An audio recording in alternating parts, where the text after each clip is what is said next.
بھائی کوئی وصیت ہو تو کرو۔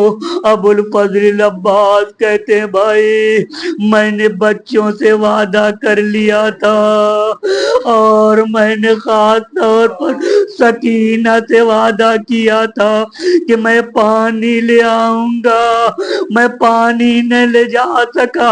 اے میرے آقا مجھے خیمے میں نہ لے جائیے۔ عزیزو وصیت تمام ہوئی، روح پرواز کر گئی۔ ایک مرتبہ حسین کہتے ہیں اے میرے بھائی آپ کے جانے سے دشمن خوشحال ہو گیا ہے، میرا قوت بازو نہ رہا۔ عزیزو اب حسین ہے اور کوئی نہیں ہے۔ ایک مرتبہ وہ منزل بھی آتی ہے، لاکھوں کی فوج۔ عمر سعد نے ایک مرتبہ آواز دی اے شیم، حسین کے بدن سے خون نکل چکا ہے، حسین بے تحاشا زخمی ہے، آگے بڑھ حسین کا کام تمام کر دے۔ روایت بتاتی ہے کہ ایک مرتبہ ایک منادی نے آواز دی الا قتل الحسین بکربلا، الا ذبح الحسین الا لعنت اللہ علی القوم الظالمین وسيعلم الذين ظلموا أي منقلب ينقلبون۔ معبود اس عبادت کو قبول فرما، تو عالم الغیب والشہادہ ہے، ہر دل کی خبر رکھتا ہے، تو بہتر جانتا ہے کون کس مشکل میں ہے، اس مقام سے کسی کو محروم واپس نہ فرما۔ جو بھی پریشان حال ان کی پریشانیوں کو دور فرما، جو مقروض ان کے قرضوں کو ادا فرما، جو بے اولاد انہیں صاحب اولاد فرما، ہماری اولاد کو نیک بننے کی توفیق عنایت فرما۔ عزیزو فرمائش پر دو مظلوم کے مصائب بیان کیے ہیں، اور مصائب کے موقع پہ جب دل میں رقت پیدا ہوتی ہے تو دعائیں رد نہیں ہوتی۔ دعا کریں کہ پروردگار عالم جلد از جلد وقت کے امام کے ظہور میں تعجیل فرمائے، حضرت کے اعوان و انصار میں ہمیں اور آپ کو قرار دے، ہم اپنے زمانے کے امام سے جڑ جائیں، ان سے رابطے میں رہیں، حضرت کے دامن سے متمسک رہیں، حضرت کے زیر سایہ زندگی گزاریں، حضرت کا ظہور ہو اور ہر طرف حق کا بول بالا ہو، ظالموں کا خاتمہ ہو۔ معبود وقت کے امام کے ظہور میں تعجیل فرما، حضرت کا ظہور ہم سب کے حق میں عافیت قرار دے۔ اللہم صلی علی محمد وآل محمد وعلی